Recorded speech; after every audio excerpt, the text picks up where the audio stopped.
Cleopatra, Chris. Greetings, everyone. Can you hear me well? We can hear you. Okay, thank you. I'm so glad to be with you all here today. Thank you, Professor Liebelt, for your kind introduction, and also Aaron, John, and the organizers for the opportunity to join this conversation. What I'll be sharing with you today are some preliminary results of my doctoral research. As this is still a work in progress, I will deeply appreciate any insights and feedback you might have on this.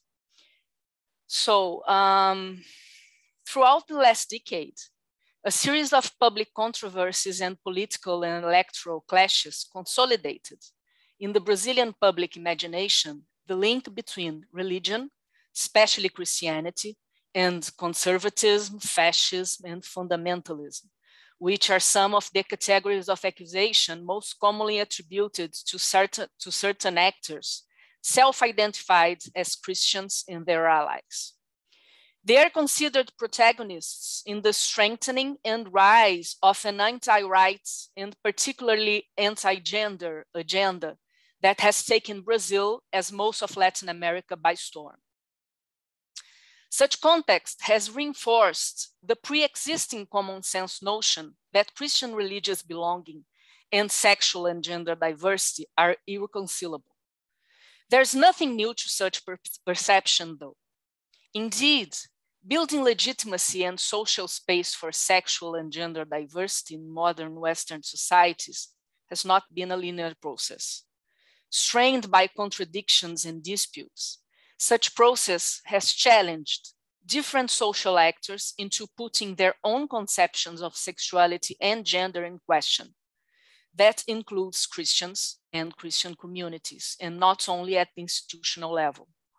The response is built from dialogue, conflicts, and tensions, both within Christianity and between Christianity and its others, vary over time and correspond to a wide spectrum of attitudes. Such attitudes range from repudiation and condemnation to exclusion of sexual and gender diversity. However, less evidently, they also include the review and rectification of postures and doctrines on sexual and gender diversity, as well as a wide spectrum of welcoming initiatives and varying degrees of acceptance. Nevertheless, there still prevails the notion that Christianity and sexuality are antithetical fields. This helps covering up the ongoing conversations between Christianities and sexual and gender diversity. Such conversations have been taking place in religious institutions and ecclesial environments in general, also informed by a myriad forms of individual and collective resistance by sexually and gender diverse Christians. The first self-organized initiatives for creating safe, affirming spaces for Christians who didn't identify with cis heterosexuality date back to the late 60s.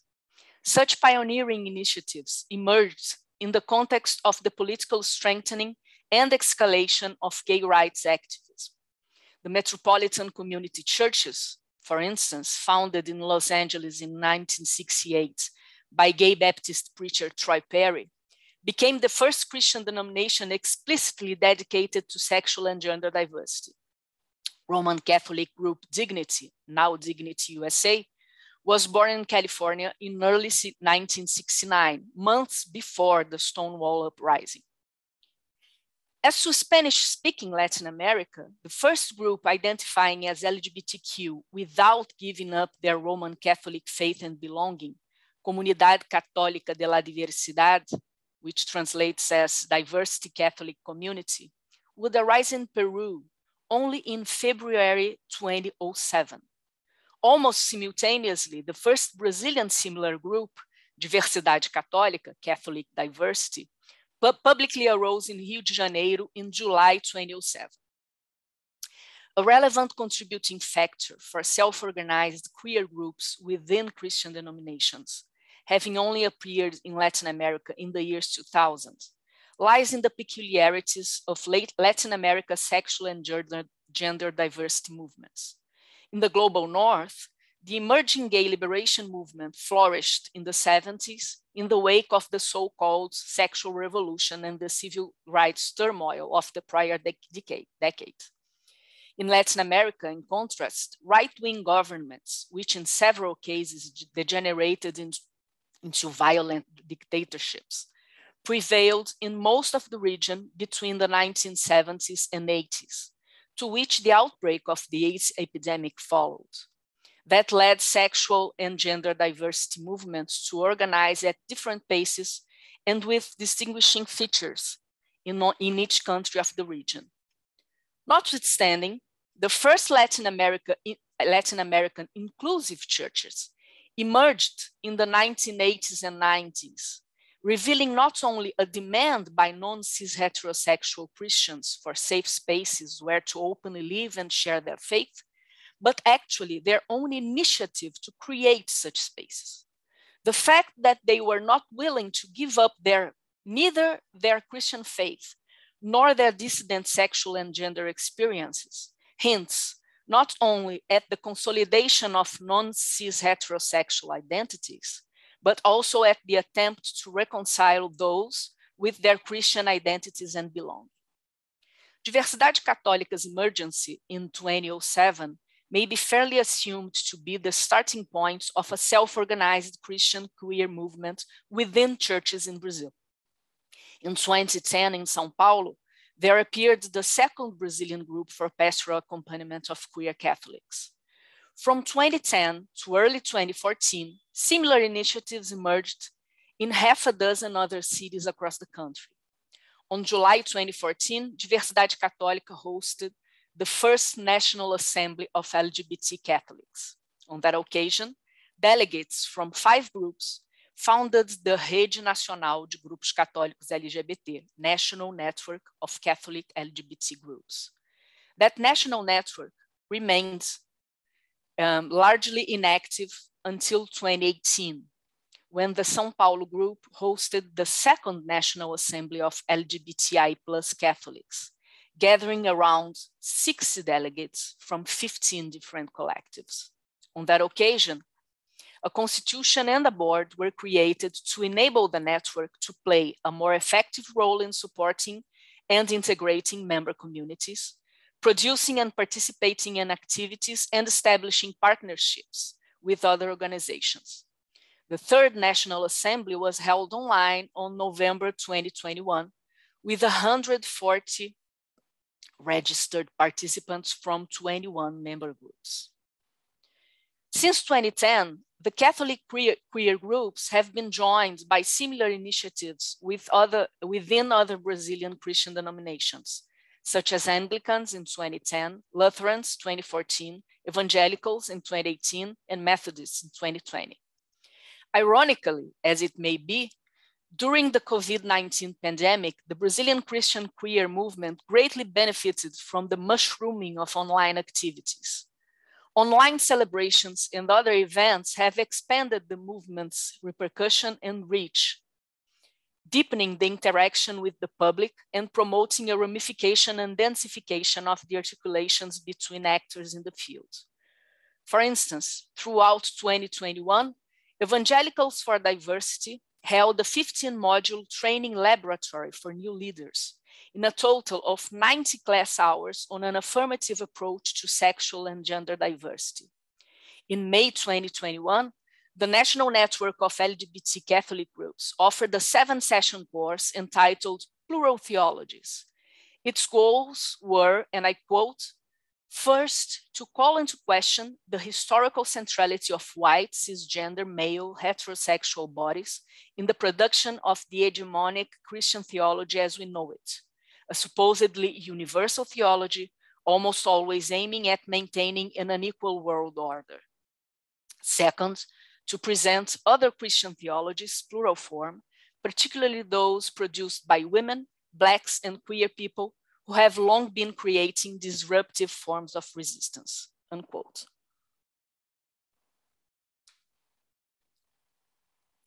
As to their theology and theological praxis, Brazilian queer Christian movements organized within Christian denominations have as their keynote the permanence and demand for space and recognition within their ecclesial environments of origin. A common strategy is the adoption with varying degrees of radicalism of a perspective of moral empowerment, which involves a critical, historically and culturally situated rereading of the scriptures and other ecclesial documents. Rather than asking for permission to enter or remain in the church, Christian queer movements assert not only their presence in the church, but also their right to be there. That allows them to question the legitimacy of a church that labels itself Christian while promoting violence and exclusion nevertheless. Indeed, such self-organized collectives engage in simultaneous conversations with doctrinal discourses, activisms, identity discourses, and the discourses of experts such as human and social scientists. Appropriating those as well as their own voices allows them to overcome the ecclesiological conception that bestows the authority on the ultimate truth about God and human experience upon institutional official religious leaders. By appropriating that kind of authority, as well as the responsibility to utter the truth about themselves, such queer Christian actors become visible and vocal ecclesial subjects. That results in two simultaneous outings. On the one hand, by coming out of the closet and making themselves visible in the church, they prove the notion of a homogeneously binary cis-heterosexual church wrong. The church itself is outed as a much diverse terrain in which a wide range of uniquely incarnated human experiences coexist. On the other hand, once Christians come out of the closet as queer, they equally out the queer community itself regarding its diversity of religious affiliations and experiences of faith and of the sacred. By doing so, queer Christians ultimately pluralize both identities. Another political effect of the use of a Christian language and aesthetics in public disputes may be found in the strategic use of the category tradition, singular form, capital T. Evoking tradition in such terms has the effect of crystallizing categories and relationships that are conventional, such as family arrangements and gender roles. By quoting them with a universal and transcendent quality, it makes such categories and relationships impermeable to political analysis. That is, it conceals the fact that identities and social places are relationally constructed through ongoing disputes, alliances, and negotiations. Hierarchical differences are thus both legitimized and made invisible. Moreover, whenever social orders are treated as absolute, any questioning of the values that support them may be interpreted as a threat of deterioration of the social fabric, which mobilizes intense social anxieties that tend to degenerate into moral panics. As such, the supposed need to rescue the tradition constitutes not only a powerful strategy to endorse current norms and orders, but also an efficient pedagogy for reproducing them. On the other hand, Christian queer movements, as well as Christian feminists, Black and brown theologians, and so-called progressive Christians in general, evoke and refer to other traditions, plural form. They speak of a Christian tradition of denouncing and fighting inequality and injustice. Revolutionary traditions that impose on Christians a moral duty to place themselves always on the side of those who are the most marginalized. Traditions of liberation from oppression and earthly authorities, including religious authorities. Here, we are clearly looking at disputes around social pedagogies. Another important Christian element in this scenario concerns the images of the Christian gods in use. Although the Christian God is said to be a disembodied one, his prevailing images are very clear. He is a white, cis heterosexual, old male, a warlord, even a genocidal God. Christ, as we all know too well, he's a blonde, blue-eyed Caucasian male. Which human bodies does such a God sacralize? Here, we are quite literally faced with what Donna Haraway calls the God trick, the creation of a supposedly abstract ideal, of a supposedly universal subject who hierarchizes, regulates, and frames all human bodies by idealizing a divine, white, cis heterosexual male body. As we have been growingly and painfully aware of, such God is a perfect tool to embody totalitarian, hierarchical, and exclusionary political projects. He embodies specific worldviews and society projects by providing imagery that supports a very specific social hierarchy, a specific way of organizing human bodies, and letting us all know which of them will likely live in abundance, which will likely live in precariousness and subjected to violence, which bodies will most likely suffer, and which bodies will most likely die. The political danger of sacralizing such projects of society is that whenever theological horizons and imagination are narrowed, so are political horizons and imagination. It's no wonder that the category imagination is so dear to both theology and political science. In conclusion, this is about us being able of imagining other worlds, other forms of social organization, other representations. It's about us being able of imagining other horizons, of conceiving utopias towards which we move. It's no coincidence that this violent and destructive use of Christian elements creates a lot of, this is how it is, it has always been this way, it will always be this way, because this is the divine order of the world, this is the will of God. The message is that not only is there no place in this world for subaltern human bodies, but there are no other places, no other conceivable worlds. Therefore, the body of God is utterly material.